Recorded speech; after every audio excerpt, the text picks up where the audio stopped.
Bismillahirrahmanirrahim. Assalamu alaikum, second year. Welcome to AppSex online sports program. Today is your week 5 lecture and we have started chapter number 16, that is about the hydrocarbons. Here are the contents: electrophilic aromatic substitution reactions, general introduction, attack of electrophile, general pattern of substitution, nitration, sulfonation, and product of alkylation and acylation. So far we have done with the alkanes, its nomenclature, IUPAC naming, alkenes, their preparation, cycloalkanes, benzene, substituted benzene. And then now we are going to start about electrophilic aromatic substitution reaction. ठीक है, यानी जो benzene ring की तरह के जो structures होते हैं, ठीक है, इनमें सब्स्टिट्यूशन कैसे होती है, ठीक है, यानी अगर एक हाइड्रोजन को किस तरह से रिप्लेस किया जाता है तो कैसे इलेक्ट्रोफाइल अटैक करता है. जैसे है general introduction. The pi electron of benzene are highly stabilise due to resonance. They are not readily available for the electrophilic attack. अगर आप बेंजीन का स्ट्रक्चर देखो तो जैसे पहले भी पढ़ा था, डीरेपोलाइजेशन हुई हुई होती है पाई इलेक्ट्रॉन्स की, तो काफ़ी स्टेबल स्ट्रक्चर होता है, तो कोई भी इलेक्ट्रोफाइल आके इतनी आसानी से बेंजीन रिंग को ब्रेक नहीं कर सकता या उसके ऊपर अटैक नहीं कर सकता. They do not assist in the attack of weak electrophile, hence more powerful electrophile. इसलिए इलेक्ट्रोफाइल भी स्ट्रॉन्ग होना चाहिए, पावरफुल इलेक्ट्रोफाइल होना चाहिए जो कि बेंजीन रिंग पे जाके अटैक कर सके. इसके लिए सबसे पहले इलेक्ट्रोफाइल किस तरह का होना चाहिए, फॉर्मेशन इलेक्ट्रोफाइल की किस तरह से होती है ये आना चाहिए आप लोगों को. जैसे यहाँ पे एग्जांपल दी हुई है, फॉर्मेशन बताई हुई भी है कि आयरन जब रिएक्ट करता है किसी भी हैलोजन के साथ तो आपके पास बनता है आयरन और साथ में जो भी हैलाइड आयन अटैच है. तो Fe(x3) plus X2 goes to form Fe(x4) minus plus X plus.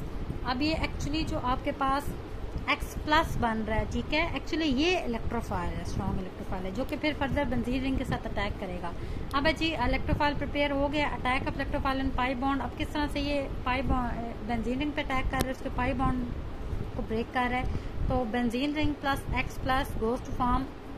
अब क्या है कि वो आके अटैच हो जाएगा बेंजीन रिंग के साथ में, क्योंकि प्लस साइन एक ट्रांजिशन स्टेट बन रही है, ठीक है, क्योंकि बॉन्ड फॉर्मेशन कार्बन 4 बॉन्ड बनाता है, तो जब बॉन्ड स्टेबल नहीं होंगे तो साथ में प्लस साइन आ जाएगा. जब H वहाँ से हट गया तो वहाँ पे X आके बेंजीन रिंग के साथ अटैच हो गया है, यानी सब्स्टिट्यूट हो गया है, ठीक है. तो इस तरह से इलेक्ट्रोफाइल आके अटैक करते हैं. अब बेंजोनियम आयन जो आपके पास बना था वो Fe(x4) माइनस के साथ रिएक्ट करता है, तो आपके पास बेंजीन रिंग के साथ कोई भी हैलोजन आके अटैच होता है. तो इस तरह से इलेक्ट्रोफाइल अटैक करता है. जनरल पैटर्न आप देखो सब्स्टिट्यूशन का, तो एक स्ट्रॉन्ग इलेक्ट्रोफाइल आके अटैच करेगा, तो दोनों अटैच रहेंगे, हाइड्रोजन भी होगा और ई भी. उसके बाद जो आपके पास नेगेटिव पार्ट है बी नेगेटिव, वो हाइड्रोजन के साथ रिएक्ट करके BH बना देगा और इलेक्ट्रोफाइल आके अटैच हो जाएगा. तो इस तरह से सब्स्टिट्यूशन होती है. उसके बाद नाइट्रेशन है जी. नाइट्रेशन किस तरह से होती है, the introduction of NO2 group. Benzene ring के अंदर NO2 ग्रुप इंट्रोड्यूस करवाना है, ठीक है, इस प्रोसेस को नाइट्रेशन कहते हैं. इसके लिए अगर जनरल देखा जाए रिएक्शन, तो benzene plus HNO3 plus H2SO4 in the presence of heat reaction होता है, NO2 ग्रुप इंट्रोड्यूस हो जाता है. फर्दर इसका मैकेनिज्म है, हर रिएक्शन के साथ आपने इनका मैकेनिज्म लाजमी करना है, इंपॉर्टेंट है ये, इसके बगैर आपको मार्क्स नहीं मिलेंगे. अब एक्चुअली होता ही है सारे प्रोसीजर में. Nitric acid with sulphuric acid react to form NO2 plus HSO4 minus plus H2. अब ये NO2 प्लस आपके पास बना है जो कि इलेक्ट्रोफाइल के तौर पे एक्ट करेगा और फिर बेंजीन रिंग के साथ जाके रिएक्ट करेगा.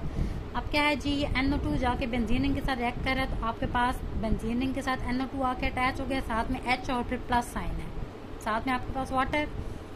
अब जो आपके पास HSO4 माइनस बना है, ये फर्दर बेंजीन रिंग के साथ रिएक्ट करेगा, तो H को वहाँ से रिप्लेस कर देगा और NO2 जाके बेंजीन रिंग के साथ अटैच हो जाएगा और साथ में बन जाएगा H2SO4. इस तरह से नाइट्रेशन होती है. Then sulphonation.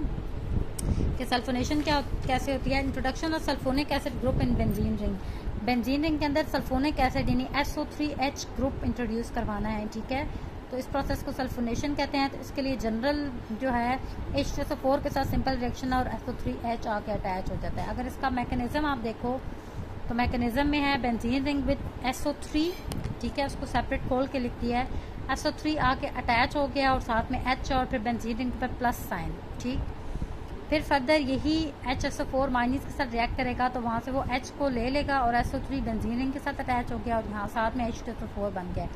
फिर ये SO3H3O प्लस के साथ जब रिएक्ट करेगा तो SO3 बेंजीन रिंग के साथ अटैच हो गया और साथ में आपके पास H2O बन गया। इस तरह SO3H बेंजीन रिंग के साथ इंट्रोड्यूस होता है और इस सारे प्रोसेस को सल्फोनेशन कहते हैं। ठीक है, उसके बाद हैलोजिनेशन है। हैलोजिनेशन भी इसी तरह से बहुत आसान है, जैसे बेंजीन रिंग है, ठीक है, अगर इसके साथ ब्रोमीन रिएक्ट कर रहा है तो साथ में ब्रोमीन बेंजीन रिंग के साथ अटैच हो जाएगा और साथ में HBr बन जाएगा। अगर आप इसका मैकेनिज्म देखो तो इसी तरह से है।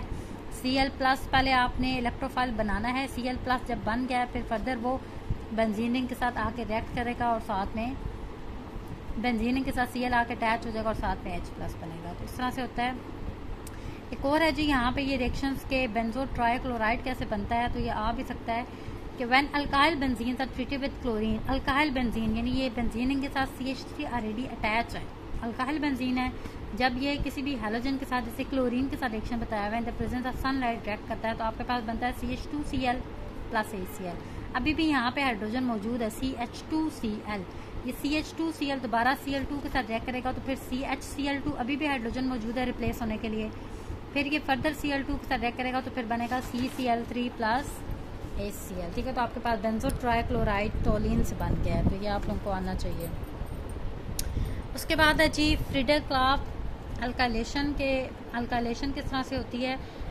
The introduction of an alkyl group actually introduce करवाना है बेंजीन रिंग के अंदर, तो ये सारे प्रोसीजर को फ्रीडर-क्लाफ अल्काइलेशन कहते हैं। अब इसके लिए जनरल अगर आप रिएक्शन देखो, जैसे बेंजीन रिंग है, अल्काइल हैलाइड के साथ रिएक्ट करेगा, अल्काइल ग्रुप यानी R इंट्रोड्यूस कराना है बेंजीन रिंग के अंदर, तो आप अल्काइल हैलाइड के साथ रिएक्ट करोगे तो अल्काइल हैलाइड का जो R है वो बेंजीन रिंग के साथ आकर अटैच हो जाएगा और साथ में H वहाँ से रिप्लेस होकर X के साथ रिएक्ट करके HX बना देगा। तो इस तरह से रिएक्शन होता है। तो कोई भी अल्काइल हैलाइड हो सकता है, जैसे यहाँ पे CH3Cl मिथाइल क्लोराइड लिया है, इथाइल क्लोराइड लिया है, इस तरह से कोई भी हो सकता है। लुक एट इट्स मैकेनिज्म, जैसे है सबसे पहले अब यानी एक्चुअली इलेक्ट्रोफाइल के तौर पे कौन एक्ट करेगा और किस तरह से R ग्रुप इंट्रोड्यूस होता है, तो एग्जैक्ट मैकेनिज्म है जी। RCl पहले AlCl3 के साथ रिएक्ट करेगा तो R प्लस बन रहा है, ठीक है, इलेक्ट्रोफाइल के तौर पे जो एक्ट करेगा, साथ में AlCl4 माइनस। अब RCl AlCl3 कंबाइंड फॉर्म में जब बेंजीन रिंग के साथ आकर अटैच रिएक्ट करेंगे तो आपके पास बेंजीन रिंग के साथ R और H दोनों अटैच हैं, साथ में AlCl4 माइनस। फिर फर्दर ये AlCl4 के साथ रिएक्ट करेंगे तो वहाँ से H को ये रिप्लेस कर देगा और R ग्रुप बेंजीन रिंग के अंदर इंट्रोड्यूस होगा। That is a Friedel Crafts alkylation. उसके बाद है जी फ्रीडर-क्लाफ एसाइलेशन। एसाइलेशन कैसे होती है? Introduction of an acyl group in the benzene ring. Benzene ring के अंदर एसाइल ग्रुप इंट्रोड्यूस कराना है। एसाइल ग्रुप है जी RC डबल बॉन्ड O, ठीक है। अगर आप सिंपल इसका ओवरऑल रिएक्शन देखो तो बेंजीन रिंग है, जब ये रिएक्ट कर रहा है RC डबल बॉन्ड O के साथ, तो आपके पास यानी किसी भी एसिड क्लोराइड के साथ रिएक्ट कर रहा है तो आपके पास बेंजीन रिंग के साथ RC double bond O react attach हो जाएगा और साथ में HCl आपके पास बन गया। मैकेनिज्म अगर आप इसका देखो तो उसमें इस तरह से होता है कि सबसे पहले RC double bond O Cl, ठीक है, रिएक्ट करेगा AlCl3 के साथ, तो आपके पास बन रहा है RC डबल बॉन्ड O और साथ में AlCl4। अब ये RC double bond O benzene ring के साथ रिएक्ट करेगा तो आपके पास बनेगा बेंजीन रिंग के साथ ये आके अटैच हो जाएगा, साथ में हाइड्रोजन भी मौजूद है और प्लस साइन। फिर फर्दर ये AlCl4 माइनस के साथ रिएक्ट करेगा, जहाँ से H को ये रिप्लेस कर देगा और RC double bond O benzene ring के साथ ही अटैच रहेगा। इस तरह से एसाइल ग्रुप इंट्रोड्यूस होता है बेंजीन रिंग के अंदर, जिसको फ्रीडर-क्लाफ एसाइलेशन कहते हैं। उसके बाद है जी सब्स्टिट्यूएंट इफेक्ट, यानी ये जो बेंजीन रिंग के अंदर कोई भी सब्स्टिट्यूएंट आके अटैच हो जाता है तो एक्चुअली ये सब्स्टिट्यूएंट बेंजीन रिंग पे क्या इफेक्ट प्रोड्यूस करता है। तो एक्चुअली 3 तरह की पोजीशन हैं जिसपे आके कोई भी सब्स्टिट्यूएंट अटैच हो सकता है, that is ortho, para and Meta position. अब कुछ ग्रुप्स इस तरह से होते हैं जो ऑर्थो और पैरा होते हैं, कुछ मेटा है। अब एक्चुअली जो फर्स्ट ग्रुप जो भी बेंजीन रिंग के साथ अटैच है वो डायरेक्ट करेगा कि सेकंड जिस चीज के साथ भी वो रिएक्ट कर रही है बेंजीन रिंग, तो सेकंड ग्रुप ने आके अटैच कहाँ पे होना है, ऑर्थो पोजीशन पे होना है, पैरा पे होना है या मेटा पे होना है, ठीक है। अब सबसे पहले जैसे यहाँ पे बताया हुआ है ortho and para directing groups और मेटा डायरेक्टिंग ग्रुप्स, यानी ortho and para directing groups means benzene ring के साथ ऑलरेडी जो ग्रुप अटैच है वो डायरेक्ट करेगा कि नेक्स्ट जो ग्रुप आके बेंजीन रिंग के साथ रिएक्ट करेगा वो ऑर्थो और पैरा पोजीशन पे आएगा, तो वो इसका मतलब है जो ग्रुप ऑलरेडी अटैच था वो ortho and para directing group था, ठीक है। और अगर वो ग्रुप इंट्रोड्यूस करवाता है मेटा पोजीशन पे उसका मतलब है कि वो मेटा डायरेक्टिंग ग्रुप था। अब सबसे पहले ortho and para directing groups हैं जी।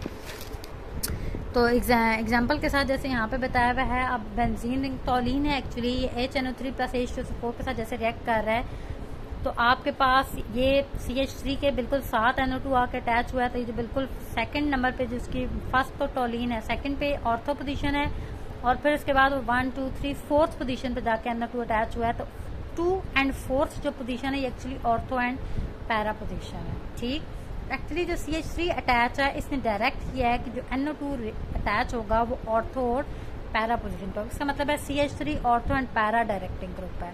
इसी तरह से फर्दर ये रिएक्ट करेगा तो ऑर्थो पोजीशन पे और पैरा पोजीशन पे अटैच होगा, और एंड में आपके पास ट्राई नाइट्रोटोलिन यानी 3 नाइट्रो ग्रुप भी आके अटैच हो सकते हैं। उसके बाद है जी मेटा डायरेक्टिंग ग्रुप के। मेटा डायरेक्टिंग ग्रुप्स कौन से हैं, तो इसमें एग्जांपल जैसे आप लोगों को दी हुई है, NO2 already group benzene ring के साथ अटैच है, HNO3 H2SO4 के साथ रिएक्ट करेगा, तो देन ये सेकंड नाइट्रो ग्रुप को मेटा पोजीशन पे, ये जो फर्स्ट सेकंड थर्ड पोजीशन है that is the Meta position, Meta position पे आके इंट्रोड्यूस करेगा, तो इसका मतलब है NO2 मेटा डायरेक्टिंग ग्रुप है। ठीक, रूल यहाँ पे ये दिए हुए इंपॉर्टेंट है यहाँ पे, if the electronegativity of the atom of the group attach to the benzene ring is greater than any atom of the group, कह रहे हैं जो ग्रुप बेंजीन रिंग के साथ अटैच है अगर तो उसकी इलेक्ट्रोनेगेटिविटी ज्यादा है, the whole group will act as electron repellent, पूरा का पूरा ग्रुप इलेक्ट्रॉन रिपेलेंट के तौर पर एक्ट करेगा, will increase the reactivity, benzene की रिएक्टिविटी में इंक्रीज हो जाएगी और ऑर्थो एंड पैरा पोजीशन पे आके न्यू ग्रुप इंट्रोड्यूस होगा। On the other hand if the electronegativity of the such atom is less, अगर तो इलेक्ट्रोनेगेटिविटी कम है, it will under constraint and turn withdraw, इसका मतलब ये है कि विदड्रॉइंग इलेक्ट्रॉन इफेक्ट प्रोड्यूस कर रहा है। ठीक है, वो क्या कर रहा था, इलेक्ट्रॉन रिपेलेंट के तौर पे एक्ट कर रहा था, रिएक्शन है क्या लो रिएक्टिविटी भी इसकी कम हो जाएगी, और उसके अलावा न्यू जो ग्रुप इंट्रोड्यूस होगा वो मेटा पोजीशन पे होगा अगर इलेक्ट्रोनेगेटिविटी कम है तो। ठीक है, उसके बाद मेकिंग पॉली सब्स्टिट्यूटेड जैसे अभी भी पढ़ा है कि ऑलरेडी 1-2 ग्रुप अटैच हैं, फिर आपके कोई और ग्रुप आकर अटैच होता है बेंजीन रिंग के साथ, तो ये एक्चुअली पॉली सब्स्टिट्यूशन है, एक से ज्यादा पोजीशन पे जो सब्स्टिट्यूशन होती है बेंजीन रिंग में, तो that is the poly substituted benzene. इसके बाद एक्सरसाइज के कुछ क्वेश्चंस हैं, इसके अलावा भी अगर कहीं पे आपको प्रॉब्लम हुआ तो आप डिस्कस कर सकते हो। जैसे यहाँ पे क्वेश्चन है कि how will you prepare 1 butene, आप 1 ब्यूटीन कैसे प्रिपेयर कर सकते हो अल्काइल हैलाइड से, तो आपको ये 1 ब्रोमोब्यूटेन दिया हुआ है, इसको रिएक्शन करेंगे KOH के साथ, ये मेमोराइज करने वाली चीज़ें हैं, तो आपके पास जो बनेगा वो 1 ब्यूटीन बन जाएगा, साथ में KBr। अगर अल्कोहल से बनानी है तो 1 ब्यूटानोल लेंगे क्योंकि 1 ब्यूटीन बनानी है, तो इसी तरह से अगर 1 पेंटीन बनानी है तो 1 पेंटानोल लेंगे, उसको रिएक्ट करवाएंगे H2SO4 के साथ, तो आपके पास 1 पेंटीन बनेगा। अब 1 ब्यूटीन बनाना है तो 1 ब्यूटानोल से बनाएंगे। इसी तरह से इलेक्ट्रोलिसिस ऑफ सॉल्ट है जी, जिसमें इसको वाटर के साथ रिएक्शन करेंगे, इलेक्ट्रोलिसिस होगा तो आपके पास 1 ब्यूटीन बन जाएगा, साथ में कार्बन डाइऑक्साइड और पोटाशियम हाइड्रोक्साइड सेपरेट हो जाएंगे। ठीक, उसके बाद है जी स्ट्रक्चरल फार्मूलाज आपने लिखने हैं, तो ये सब काम आप लोगों ने लूज शीट पे करना है, एक्सरसाइज के क्वेश्चंस वगैरह। जैसे सबसे पहले है पिक्रिक एसिड 2,4,6 ट्राई नाइट्रोफिनोल। ठीक है, इसका स्ट्रक्चर आपने बनाना है 2,4,6। फिनोल है तो आपने पहले बेंजीन रिंग के साथ OH अटैच कर देना है, OH अब फर्स्ट पोजीशन पे है, उसके बाद 2 पोजीशन पे, 4 पोजीशन पर, 6 पोजीशन पे आपने NO2 अटैच कर देना है। एक्चुअली इसका एक और नाम पिक्रिक एसिड भी है। इसी तरह से 1,4-डाइक्लोरोबेंजीन है। ठीक है, 1 और 4 पोजीशन पे आपने 2 क्लोरीन अटैच कर देना है। 4 नाइट्रोफिनाइल अमाइन है, इसी तरह से 4 के ऊपर नाइट्रो ग्रुप। ठीक है, और साथ में NH2 है तो फिनाइल अमाइन है ये। इसी तरह से ये बाकी स्ट्रक्चर भी हैं। और उसके बाद एक और क्वेश्चन था, name the following benzene derivatives. अब इसमें स्ट्रक्चर आपको दिया हुआ, आपने नेम बताने हैं। जैसे फर्स्ट वन है 1 और 3 डायब्रोमो बेंजीन, इस तरह से 2 इथाइल टॉलिन। ठीक है, तो इस तरह से ये नेमिंग करनी है। तो ये आप लोगों का चैप्टर नंबर 16 कंप्लीट हो गया। एक्सरसाइज इस चैप्टर के अंदर किसी जगह पे भी कोई क्वेरी हुई तो you can discuss with me. That is the end of your chapter number 16 hydrocarbons. That's all of week 5. If you have any query you can discuss Monday to Friday. Okay, Allah Hafiz.